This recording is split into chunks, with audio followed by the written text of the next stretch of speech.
Hello friends, स्वागत है आपका मेरे YouTube channel English with doctor Shashi Mohan में।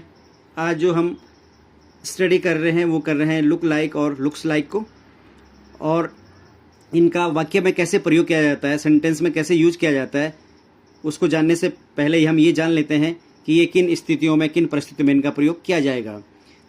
तो इसका जो यूज़ करने का तरीका वो है कि जब कोई वस्तु, व्यक्ति या कोई गुण वास्तविक न होकर किसी अन्य व्यक्ति, वस्तु, गुण जैसा लगता हो, उन परिस्थितियों में या उन स्थितियों में हम लुक लाइक या लुक्स लाइक का प्रयोग करते हैं।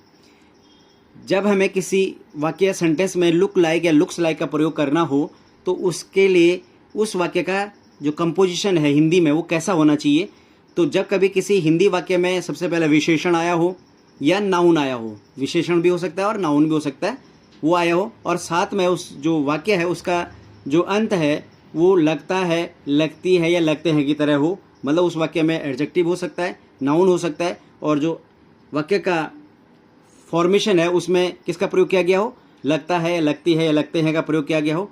ऐसे तरह के वाक्यों में हम लुक लाइक या लुक्स लाइक का प्रयोग करेंगे। कब? जब हम उसका इंग्लिश कंपोजिशन बनाएंगे या इंग्लिश में उसको ट्रांसलेट करेंगे, चेंज करेंगे। जैसे यहाँ पे देखिएगा इंग्लिश कंपोजिशन कैसे होगा अगर इस तरह का हिंदी कंपोजिशन हमारे सामने है तो अगर किसी हिंदी कंपोजिशन में इस तरह की कंडीशन हमारे सामने है तो उसको इंग्लिश में हम कैसे बनाएंगे। तो सबसे पहले हम सब्जेक्ट को लिखेंगे, उसके बाद लुक्स या लुक का प्रयोग करेंगे, उसके बाद लाइक का प्रयोग करेंगे, फिर एडजेक्टिव या नाउन जो भी दोनों में से हो उसका प्रयोग किया जाएगा।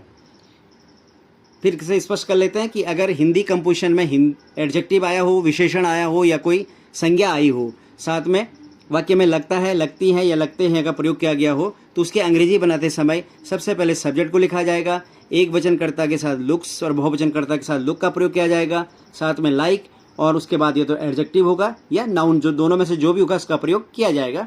इसके लिए नियम भी यहाँ पर स्पष्ट है, और अगर हम उस नियम को भी देख लें स्पष्ट तौर पर तो देखिए कि एक वचनकर्ता के साथ लुक्स का और बहुवचनकर्ता के साथ लुक का प्रयोग होता है। एक सामान्य नियम है जो हमने टेंसेस में भी पढ़ा है।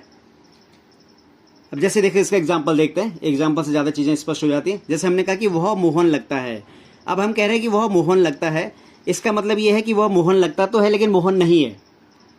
मोहन कोई दूसरा व्यक्ति है और जिसको हम वह कह रहे हैं वो दूसरा व्यक्ति है। तो ये जो वह व्यक्ति है ये किसकी तरह लगता है? मोहन की तरह लगता है, लेकिन मोहन की तरह तो लग रहा है लेकिन मोहन नहीं है। मोहन जैसा लगता है पर वह मोहन नहीं है। अगर ऐसी कंडीशन है कि किसी व्यक्ति की तरह लग रहा है लेकिन वो व्यक्ति वो है नहीं, तो हम लुक्स या लुक लाइक का प्रयोग करेंगे, जैसे यहाँ पे हो रहा है।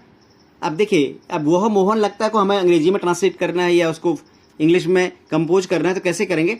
सबसे पहले हम जो ये वह मोहन लगता है हिंदी कंपोजिशन है, इसको अंग्रेजी बनाते समय पहले सबसे पहले सब्जेक्ट लिखेंगे, वह की अंग्रेजी ही, उसके बाद लुक्स या लुक आएगा। यहाँ पे लुक्स का प्रयोग किया गया है क्योंकि जो वह है वह एक वचन है और प्रेजेंट इंडेफिनिट अफर्मेटिव में एक वचन में जो एक वचन की जो वर्ब होती है उसमें एस और एस का प्रयोग करते हैं, इसलिए यहाँ पे लुक्स का प्रयोग हो गया, एस लग गया, और उसके बाद लाइक आ गया, और उसके बाद एडजेक्टिव तो यहाँ पे है नहीं तो नाउन आ गया मोहन। तो जो इसका फॉर्मेशन हो गया इंग्लिश में कंपोजिशन हो गया वो हो गया ही लुक्स लाइक मोहन, वह मोहन लगता है। इसका मतलब वह मोहन लगता है पर मोहन है नहीं।